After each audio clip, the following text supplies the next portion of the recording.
ऐसा क्यों होता है? शादीशुदा महिला के पैन कार्ड में पति की जगह पिता का नाम क्यों होता है? चैट जीपीटी क्या है? जूतों की डोर पर लगा इस प्लास्टिक को क्या कहते हैं? लाइव क्रिकेट मैच की एडिटिंग कैसे होती है? सेफ लंबी टोपी क्यों पहनते हैं?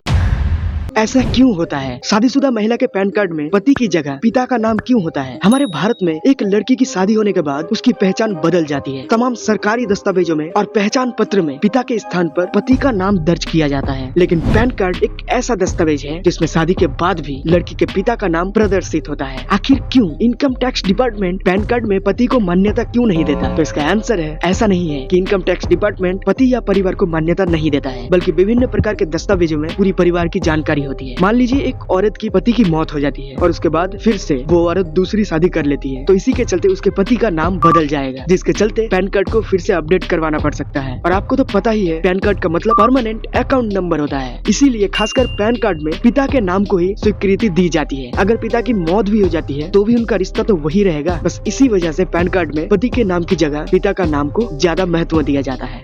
आज का सवाल है, चैट जीपीटी क्या है? चैट जीपीटी एक ऐसा चैटबॉट है जिसके मदद से हम कुछ ही सेकंड में अपने मन चाहे सवालों का जवाब जान सकते हैं। यह दुनिया के सबसे एडवांस्ड आर्टिफिशियल इंटेलिजेंस मॉडल्स में से एक है। चैट जीपीटी को कई हाई प्रोफाइल इन्वेस्टर्स जैसे कि माइक्रोसॉफ्ट, इलोन मस्क से भी फंडिंग मिली है। चैट जीपीटी ओपेनआई को कुछ इस तरह से ट्रेंड किया है जिसकी मदद से हम translation, summarization, question answering, poetry, fiction, letter और यहाँ तक कि हम अपने वेबसाइट के लिए कोड भी जनरेट कर सकते हैं। चैट जीपीटी के बारे में जान लिया, अब वीडियो को लाइक मारो और कमेंट में यस लिखो। शूज हम सब पहनते हैं, लेकिन क्या आपको पता है जूतों की डोर पर लगा इस प्लास्टिक को क्या कहते हैं? मुझे पता है, ये जानकर आपका कोई फायदा नहीं होने वाला है, बट फिर भी नई चीज जानने में बुराई क्या है? तो शूज की डोर के सिर पर जो प्लास्टिक लगा होता है उसे एगलेट कहते हैं। अगर आप जानना चाहते हो कि एगलेट ही क्यों कहते हैं, मतलब कुछ और क्यों नहीं, तो कमेंट करो, रिप्लाई में आंसर बताऊंगा। अब जब ये जान लिया तो एक और जान लो, भारत का सबसे बड़ा पेड़ का नाम है द ग्रेट बैनियन ट्री, जो वेस्ट बंगाल के कोलकाता में है। समझे? लाइव क्रिकेट मैच की एडिटिंग कैसे होती है? आपने लाइव क्रिकेट मैच तो देखा ही होगा, और उसमें किस तरह का एनिमेशन होता है। छक्का मारने पर अलग एडिटिंग, चौका पर अलग एडिटिंग। मैच को लाइव देखने में ही मजा आता है। लेकिन क्या आपने कभी ये सोचा है कि आखिर लाइव मैच में एडिटिंग कैसे करती है? अगर नहीं जानते तो चलिए जानते हैं। सबसे पहले तो आपको बता दूं कि मैदान पर 30 से 35 कैमरा लगे होते हैं जो सारे एंगल में घूम सकते हैं, और अंदर लगभग 50 लोगों की टीम होती है जो एडिटिंग को संभालती है। और इन सब में से एक हेड होता है जो बताता है कि किस वक्त पर कौन से कैमरा का वीडियो दिखाना है। साथ ही एक टीम होती है जो एडिटिंग के ओवर लिस्ट पर ध्यान देती है, यानी कि जो रन होते हैं, जो छक्के और चौके के एनिमेशन होते हैं। फिर एक होती है एनिमेशन टीम जो गेंद की प्रोजेक्ट सिनेरी दिखाती है। जब गेंद पैड पर लगती है तब ये काम बहुत ही जल्दी और पेशेंटली किया जाता है, क्योंकि एक गलती सब कुछ बिगाड़ सकती है। आज का सवाल है, सेफ लंबी टोपी क्यों पहनते हैं? अगर आप किसी बड़े रेस्टोरेंट में जाओगे तो आपको एक चीज देखने को मिल सकता है, वहाँ जो शेफ होता है वो लंबी लंबी टोपी पहनती है। और तभी हमारा सवाल पैदा होता है कि आखिर ये शेफ लोग टोपी लंबी क्यों पहनती है? तो आइए जानते हैं। दरअसल दोस्तों, इसकी कई वजह है, लेकिन एक कॉमन रीजन है कि एक शेफ टोपी इसलिए पहनता है ताकि जब वो खाना बना रहा हो तो उसके सर के बाल खाने में ना गिर जाए, क्योंकि ऐसा होने पर कस्टमर को प्रॉब्लम्स हो सकती है और फिर रेस्टोरेंट का नाम भी खराब हो सकता है। एक और रीजन ये भी है कि शेफ की जो लंबी टोपी होती है वो उसके स्किल को बताती है। उसकी टोपी से भी पता चलता है कि अगर किसी शेफ के सर पर 100 से ज्यादा फूल वाली टोपी है तो इसका मतलब है कि शेफ 100 तरीकों से ऑमलेट बना सकता है। यही नहीं, जो बड़े रेस्टोरेंट होते हैं वहाँ हर एक लेवल के शेफ के लिए एक अलग टोपी होती है, और जैसे ही शेफ का प्रमोशन होती है वैसे ही उसकी टोपी चेंज की जाती है, और ये बिल्कुल मिलिट्री रैंकिंग जैसा होता है।